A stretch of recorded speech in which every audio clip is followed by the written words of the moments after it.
मेरे सामाजिक परिवार के सभी सदस्यों को राम राम। क्या कुछ हो रहा है? क्या ट्रंप का प्रस्ताव, अमेरिका का प्रस्ताव ईरान स्वीकार करने जा रहा है या नहीं जा रहा है? सीधे तौर पर देखें तो वो साफ साफ कहता है कि हमने ठुकरा दिया है।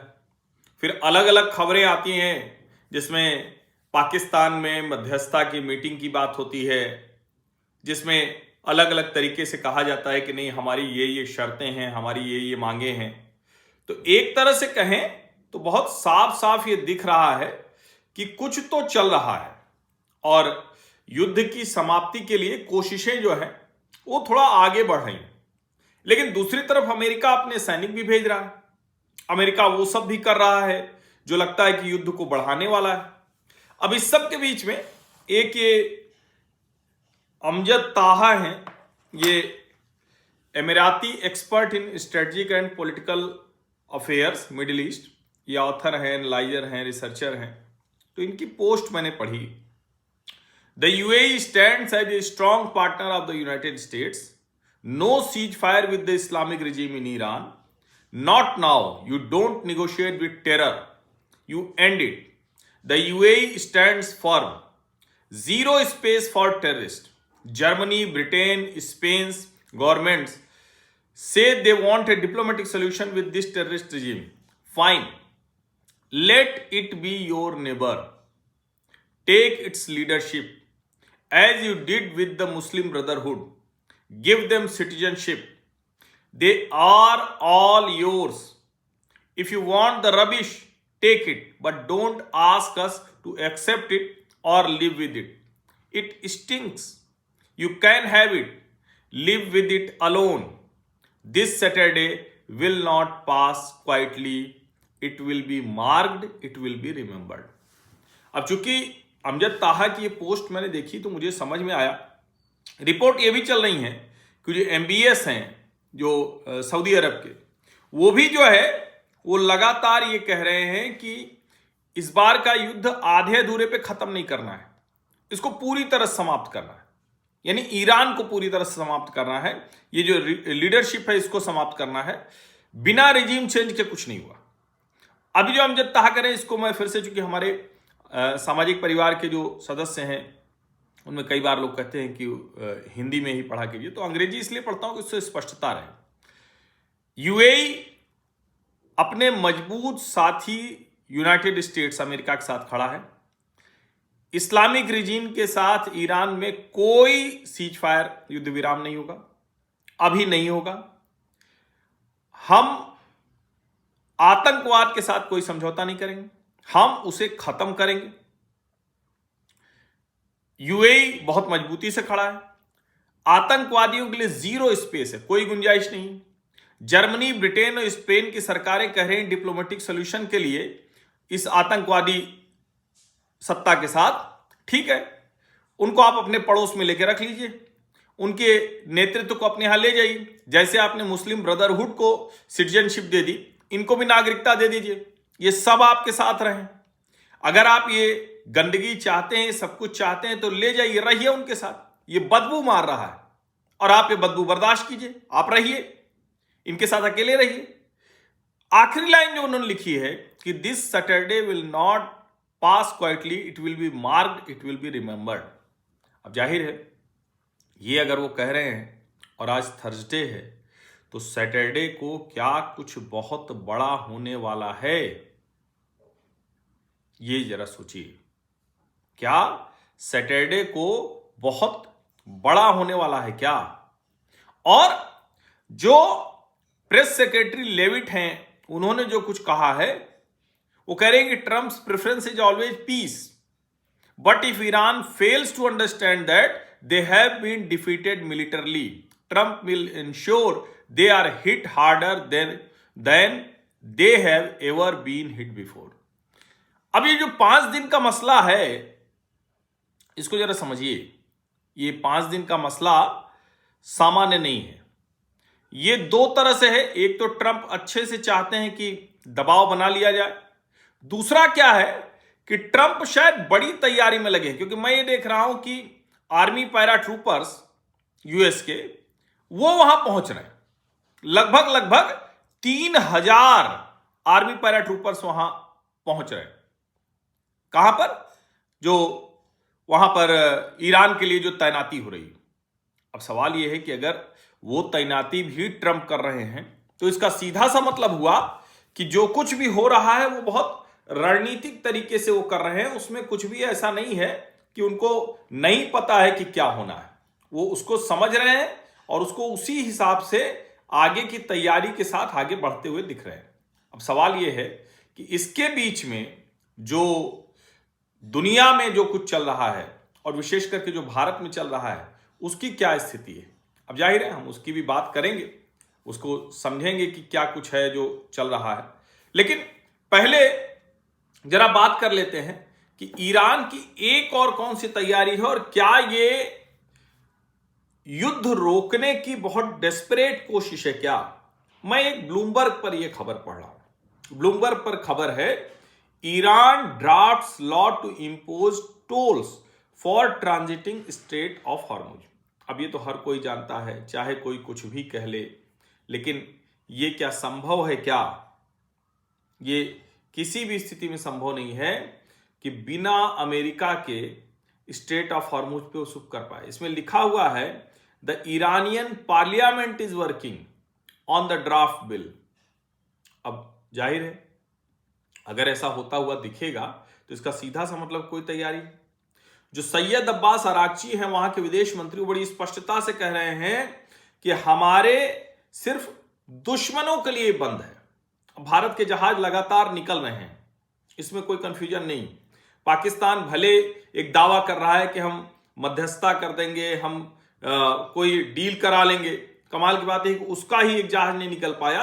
हमारे 6 जहाज अभी तक निकल चुके हैं और आगे भी जो जहाज निकलेंगे। हमने एक अपनी नेवी की भी तैनाती की है एस्कॉर्ट करने के लिए कि अगर कोई ऐसी अपरिहार्य स्थिति आए, ईश्वर न करे ऐसी कोई अपरिहार्य स्थिति आए।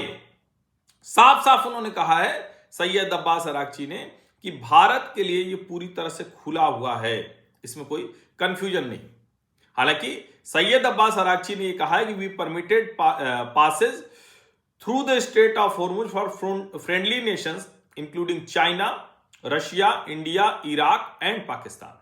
वो पाकिस्तान को भी कह रहे हैं कि उनके लिए भी रास्ता खुला है। यह अलग बात है कि पाकिस्तान का जहाज कल नहीं जाने दिया गया, वापस वो कर लिया गया है। क्योंकि सैयद अब्बास अराक्ची वो विदेश मंत्री के तौर पर हैं और एक बहुत सेन वॉइस के तौर पर वो दिखते हैं।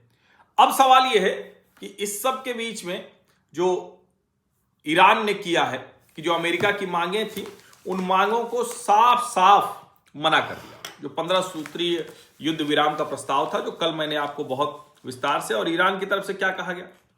अब अमेरिका तो खुद से ही बात करने लगा है क्योंकि उसकी कोई बात सुन नहीं रहा है, उसके साथ कोई खड़ा नहीं है, तो खुद से ही बात करने लगे। सवाल यह है कि जो अमेरिका और ईरान की अपनी अपनी मांगे हैं वो तो एकदम विरोधी हैं। वो चाह रहा है कि हमारी ऑटोनॉमी हो, वो चाह रहा है कि हम पूरी तरह से अपने हिसाब से चीजें कर पाएं, और अमेरिका चाह रहा है कि उसको पूरी तरह से खत्म कर दें। अब जो भारत की बात है जरा उसको समझिए। एक तो ये कि सरकार हर तरह की कोशिश कर रही है, रोज अफवाह उड़ रही है। उन अफवाहों के बीच में कभी अहमदाबाद में, तो कभी सूरत में, तो कभी प्रयागराज में, तो कभी कहीं और वो लाइन लगने लगती है। भाई एक तो समझ लीजिए आप लोग, पेट्रोल और डीजल की कोई समस्या नहीं है। कोई कहेगा कि आ तो उधर ही से रहा है, लेकिन कोई समस्या अभी नहीं। अभी हमारे पास ऑल्टरनेटिव रूट्स हैं। हमने रशिया से बहुत तेल उठा लिया है, आगे भी बहुत तेल उठा लेंगे। हमारा जो समुद्र में जो भी रशियन ऑयल है सब हम खरीद रहे हैं तेजी में, जितनी हमारी क्षमता है उससे खरीद रहे हैं। हमारी सरकारी तेल कंपनियां, हमारी निजी तेल कंपनियां सब खरीद रही हैं। फिर वो रिलायंस हो, हमारी सरकार, वो सब कर रहे हैं। उसको लेके आप निश्चिंत रहिए। गैस वाला संकट है और उसमें भी जो पीएनजी है, पाइप्ड नेचुरल गैस, उसमें कोई संकट नहीं। इसीलिए सरकार कह रही है कि पीएनजी उपलब्ध होने पर एलपीजी न छोड़ी तो नहीं मिलेगा सिलेंडर। मुझे लगता है चेक करना चाहिए और बिल्कुल मुझे लगता है कि वो कनेक्शन कट कर देने चाहिए। ठीक है, उसमें ये अच्छा है, ये मुझे कोई गड़बड़ नहीं दिखती है, ये बहुत स्पष्टता से इसको करना ही चाहिए। अब कल की बैठक हुई तो सरकार ने बड़ी कड़ी भाषा का उपयोग कर दिया क्योंकि बार बार पाकिस्तान से तुलना हो रही थी। अब पिछले 10 वर्षों में भारत ने ये तो कर ही दिया है कि पाकिस्तान से कोई कंपैरिजन नहीं हमारा, हमारी तुलना होती है अमेरिका के साथ, चाइना के साथ, रशिया के साथ, दुनिया के बड़े देशों के साथ, साउथ कोरिया के साथ, जापान के साथ।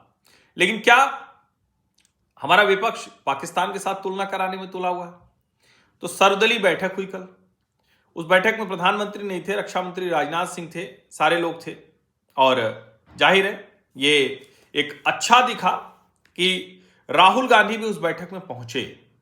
ये अच्छा था, मतलब मैं इसको बहुत अच्छा मानता हूं, वरना उन्होंने जिस तरह से बयान दिया था वो अच्छा नहीं था कि उन्होंने कहा कि ठीक है हम तो केरल जाने वाले हैं, तो वो सोनिया जी का स्वास्थ्य ठीक नहीं है, तो उसमें वो अस्पताल में थे, तो शायद इस वजह से वो पहुंचे होंगे।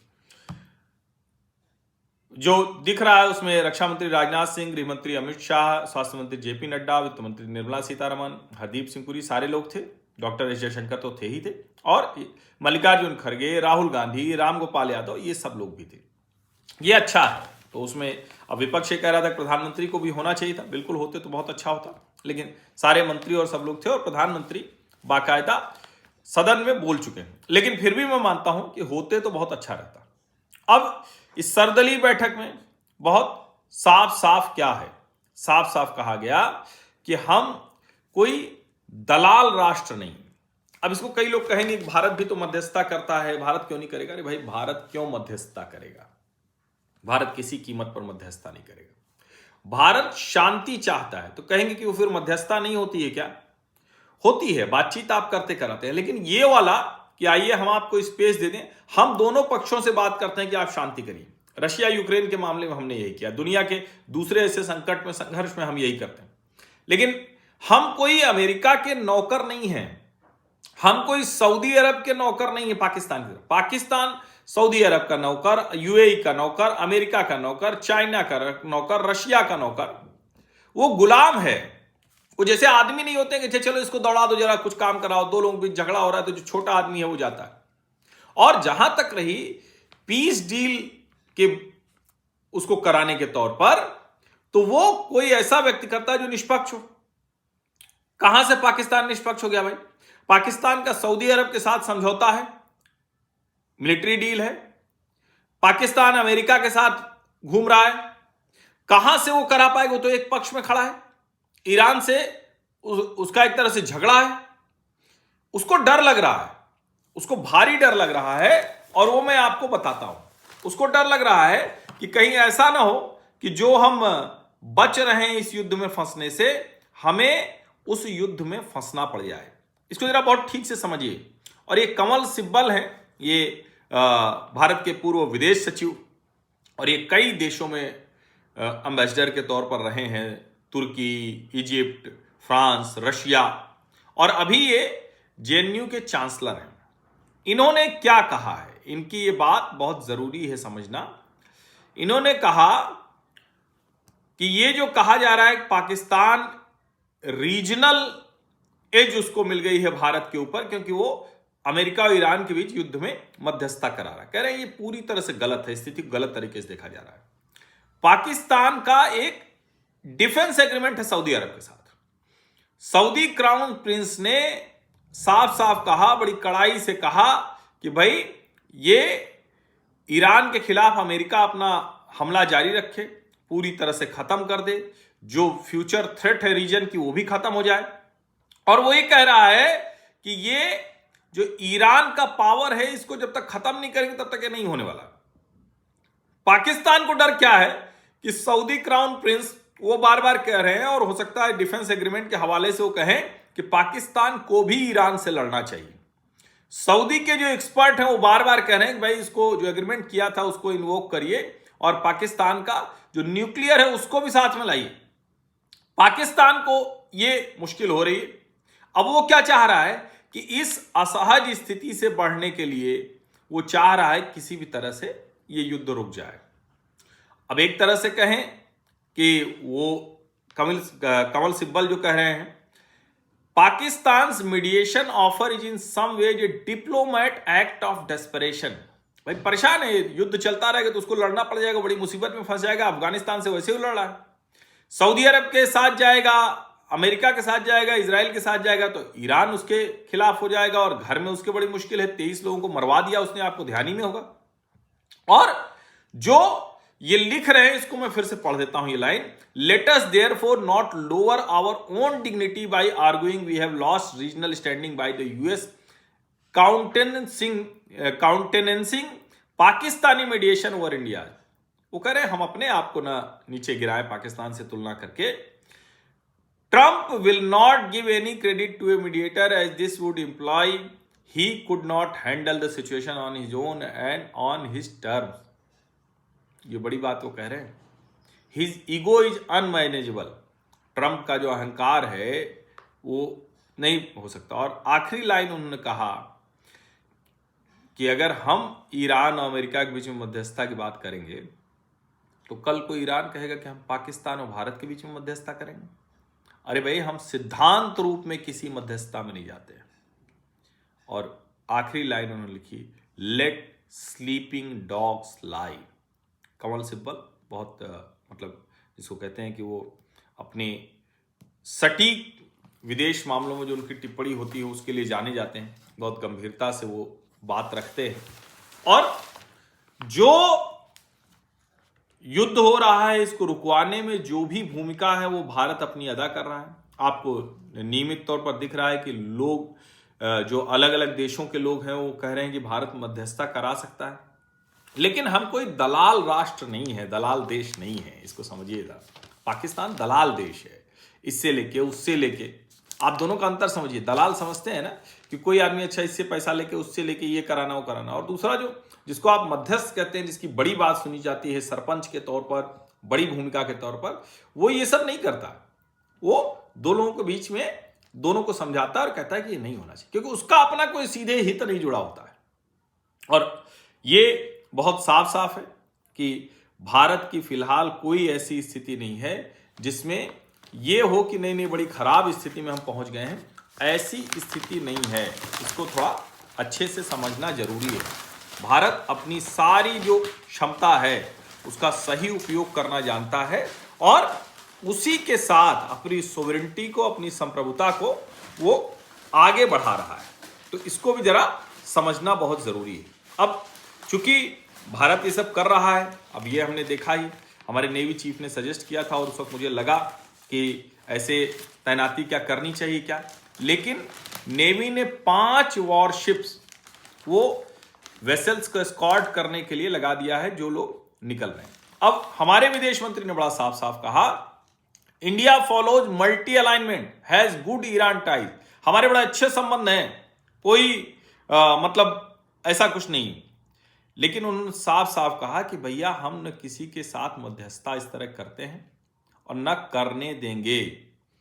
अब ये देखिए, on Pakistan working its way into the West Asia frame, Jaishankar record it was also the intermediary between China and US in 1971 and again between the US and Iran in 1981।